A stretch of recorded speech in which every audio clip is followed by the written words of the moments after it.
जी बिल्कुल, जुड़वा शहरों में मौसलाधार बारिश का सिलसिला जो है वो शुरू हो गया है। रात देर से बारिश का सिलसिला जो है वो शुरू हुआ है। इस वक्त मैं रावलपिंडी टेंट के बाजार के अंदरून में मौजूद हूँ, जहाँ पर मैं एक नाला है, ये आप देख सकते हैं, मैं उसके करीब ही मौजूद हूँ।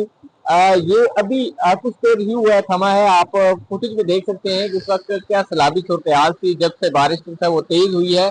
यही सूरत हाल होती है खास करके रावलपिंडी के अंदरून की। जब बारिश का सिलसिला तेज होता है तो यही जो नदी नाले हैं ये भर आते हैं, उसके बाद ये गलियों का रुख करते हैं और गलियों के बाद ये लोगों के घरों में पानी जो है वो दाखिल होता है। सबसे ज्यादा मुश्किलात जारी बात है यहाँ पे सफर करने वाले जो मोटरसाइकिल हजरात होते हैं उनको होती है, और काफी मुश्किलात का सामना करना पड़ता है। और सुबह के आगाज से ही बारिश का सिलसिला जो है यहाँ पर शुरू हुआ था। इससे पहले महकमा मौसमियात की बात करूं तो महकमा मौसमियात ने 4 रोज यानी कि एतवार तक मजीद बारिशों की पेशन गोई की है। और जो रात से बारिश का सिलसिला शुरू हुआ था, इस हवाले से ही महकमा मौसमियात ने पेशन गोई की हुई थी कि अब से आगे जो है ऑनवर्ड जो है बारिशें जो है वो होंगी, तूफानी बारिशों होंगी, और सैलाब का खदशा भी जाहिर किया था।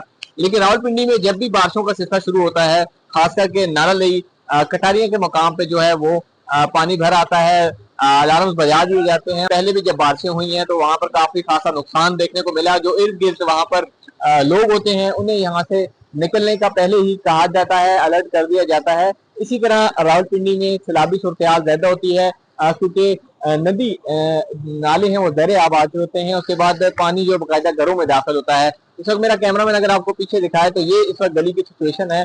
और ये जब पानी भर आता है तो तब ये नदी नाले जो है वो फिर भरते हैं, तो पानी जो है वो घरों में दाखिल होता है। तो शहरियों को काफी मुश्किलात का सामना भी करना पड़ता है। इस वक्त ये एक नाला है जो यहाँ से बारिश जब तेज होती है तो फिर ये भरता है और फिर गली गूचों में जो है वो दाखिल होता है। शहरियों को शदीद मुश्किलात का सामना करना पड़ता है, क्योंकि जाहिर बात है लोग मामूल के मुताबिक ड्यूटी पर निकलते हैं तो मोटरसाइकिल हजरात के लिए मुश्किल होता है, यहाँ से एक गली को भी क्रॉस करना बड़ा मुश्किल हो जाता है। इस्लामाबाद की बात करूँ तो मौसम वहां पर भी जो है वो काफी रात देर से बारिश का सिलसिला शुरू हुआ था। अब भी जो है वक्फे वक्फे से बारिश का सिलसिला जो है वो हो रहा है। इस वक्त भी सैलाबी सूरत हाल है इस्लामाबाद में भी, और खास करके जो रावलपिंडी का मुकाम है वहां पर कटारिया के मुकाम पर पानी की सतह जो है वो तकरीबन तकरीबन तक पहुंच चुकी है। और इस वक्त अलर्ट जो है अलार्म बजा दिए गए हैं, ताकि जो करीबी रहने वाले बस्तियों वाले हैं उन्हें वहां से खाली करने का कहा गया है। इससे पहले भी जब बारिश हुई थी तो पहले ही उन्हें वहां से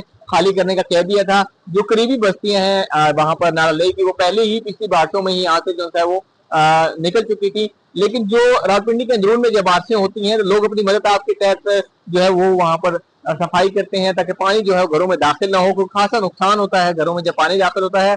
अब बारिश का सिलसिला जो है अभी तक थमा नहीं है, क्योंकि सुबह से ये बारिश जो है वो शुरू हो रही है। इसमें कभी तेजी देखने को मिलती है और कभी जो है इसमें ठहराव आता है। इस वक्त भी बारिश जो है वो हो रही है, लेकिन अभी जो है कुछ देर पहले ही ये बारिश का सिलसिला जो है वो थमा है। लेकिन इस वक्त भी रावलपिंडी और इस्लामाबाद जुड़वा शहरों में बारिश से खासा नुकसान देखने को जो है मिल रहा है। लोगों को जो है बहुत सारी जो है वो शिकायत होती हैं कि पानी जो है वो घरों में दाखिल हो जाता है। इस वक्त सैलाबी सूरत हाल है रावलपिंडी के अंदरून के अंदर, खास करके टेंच बाजार है, इस तरह रावलपिंडी का मसयाल रोड है, धोक बनारस है। ये ऐसे इलाके हैं जहाँ पर पानी जब ज़हर-ए-आब आता है नदी नालों का तो ये घरों में दाखिल हो जाता है। लेकिन महकमा मौसमियात की फिर बात करते चलूँ, महकमा मौसमियात ने मजीद यानी कि 1 हफ्ते तक मजीद बारिश की तूफानी बारिश की पेशन गोई जो है वो की हुई है।